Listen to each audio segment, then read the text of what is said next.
Hello mga ka-Shelly, welcome back again sa channel ko.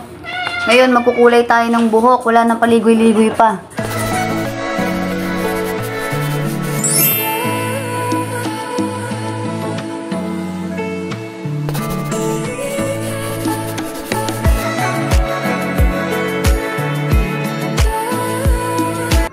Dahil usong-uso to ngayon, yung milk tea ash na kulay. Yan, tatry natin sa buhok ko kung babagay ba. So, yan, excited na ako. Kaya umorder ako sa TikTok ng pangkulay ng buhok, yung tatak na Brie Mold. Yan, Cocoa Butter, Premium Series Cocoa Butter Hair Colorant. Ito siya, Milk Tea Ash 8.17. So, 124 yung original price niya. Tapos, syempre may coupon ako, discount coupon. Kaya naging 119 yung bili ko. Tapos yun, ito sa shop na yan ako bumili. Yan, sa original talaga na seller ng Brie Mold. Official nila, official online shop. Yan, dyan ako umorder. Sobrang bilis dumating, 2 days lang, nandito na. Tapos, ito, hair colorant, yung 8.70 na milk tea ash na kulay. Tapos may kasama siyang oxidant cream or oxidizer, tapos 9% lang siya. Kasi merong 6% na ito eh. Pero 9% yung nabili ko. Tapos may kasama rin siyang, ano to? Hair reconstructor with rich ginseng essence. So para siyang conditioner. Pagka natuyo na yung kulay sa buhok mo. So ayan guys, sinalihan ko na yung buhok ko. Tapos magsuot na ako ng gloves. Pang construction pa tong gloves ko po. Maghalo na tayo. Halo na natin yung dapat paghaluin. Yan, itong hair colorant. Dito siya haluin sa Chocolitos. Salamat sa Chocolitos. May container ako. So, yan, paghahaluin lang natin itong hair colorant tsaka oxidizer or oxidant cream. Let's go. Tapos kumuha akong lumang kutsara na UP na yung dulo. Okay, yan na.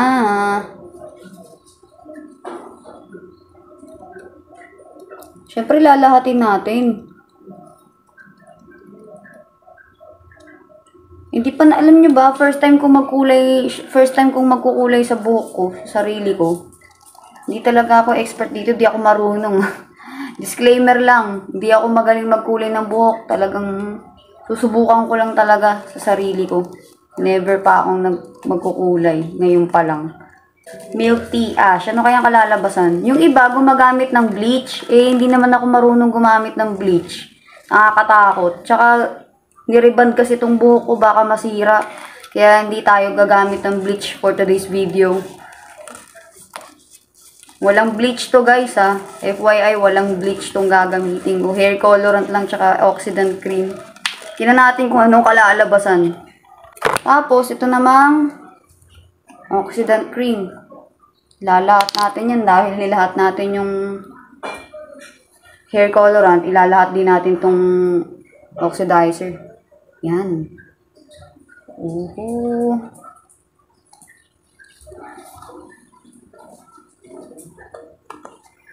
Bango ah. So, yung ratio nila, 1:1. So, yan na siya. Hahaluin na natin. Halo-halo tayo ngayon. Dahil wala naman tayong panghalo talaga. Kutsara na lang na baluktot. Kayang kalalabasan nito. Walang bleach to eh. Ano kaya? Tinalihan ko muna para yung ilalim muna yung lalagyan natin. Yan, halo-halo. At buti na lang, meron akong ganito. Kaso, siguro ito yun. Hindi ako talaga marunong guys magkulay ng buhok. Ginamit lang to ni mama eh. Tapos tinabi niya. Buti hindi niya tinapon. Magagamit ko pa rin pala. Sige, ginusto mo yan eh. Try natin. Oo. Tapos susuklayin. Bira. Parang gusto ko na lang kamayin eh. Challenging naman nito guys. Ay, naku guys, struggle is real. Ang hirap. Humarap na ako sa salamin kanina. Pinahid ko na lang lahat. Tapos sinuklay-suklayan ko na lang. Mas nahirapan pa ako sa brush na maliit na yun. Ismayo, abutin tayo ng Pasko. Yan, pinahid ko na lang, tapos sinuklay-suklayan ko para, ma-distribute yung kulay sa lahat ng strands ng buhok. Yan, nalagyan ko naman na yung ilalim, pati yung mga, lahat. Ayan, tingnan nyo naman. Ayan.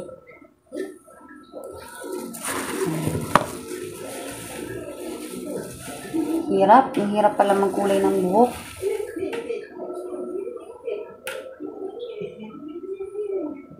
Ayan siya.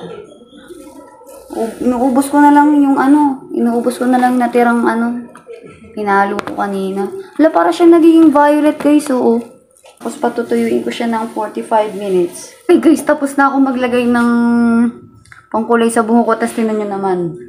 Ayan, mukha na akong Android, charot. Ayan, naubos ko na. Ang tigas ng buhok ko. Ayan, sinaid ko na lang. Tatapon ko na to. In fairness, ang bango niya, hindi siya masakit sa ilong. Good luck sa buhok ko, ano kayang kalalabasan. Walang bleach to. Salukuyang nakababad sa buhok ko. Ano kayang kalalabasan.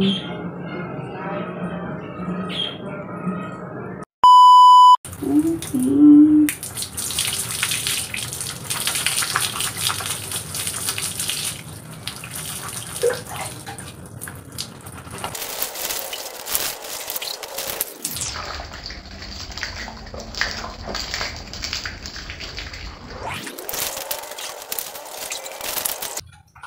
Yan, tuyuin ko muna yung buhok ko. Okay.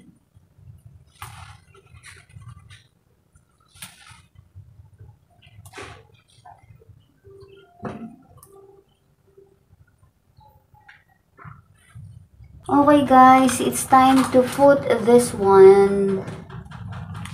Okay, lagay na natin to. Uy, tinan niyo yung kulay niya. Ba, yellowish.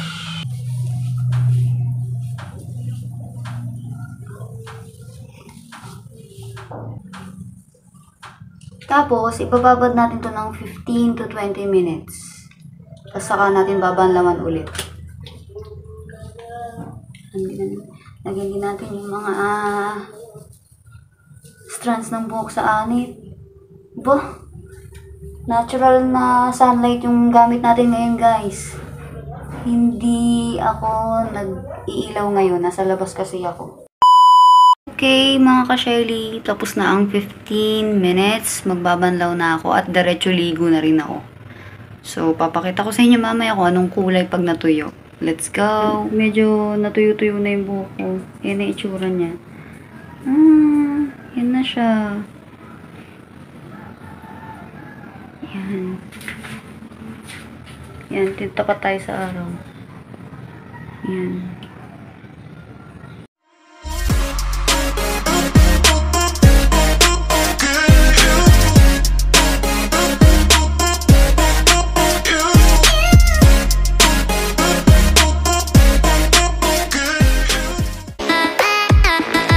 So that's it for today, guys. Try nyo na rin. Don't forget to click subscribe, like, and hit the notification bell for you to get updated about my future videos.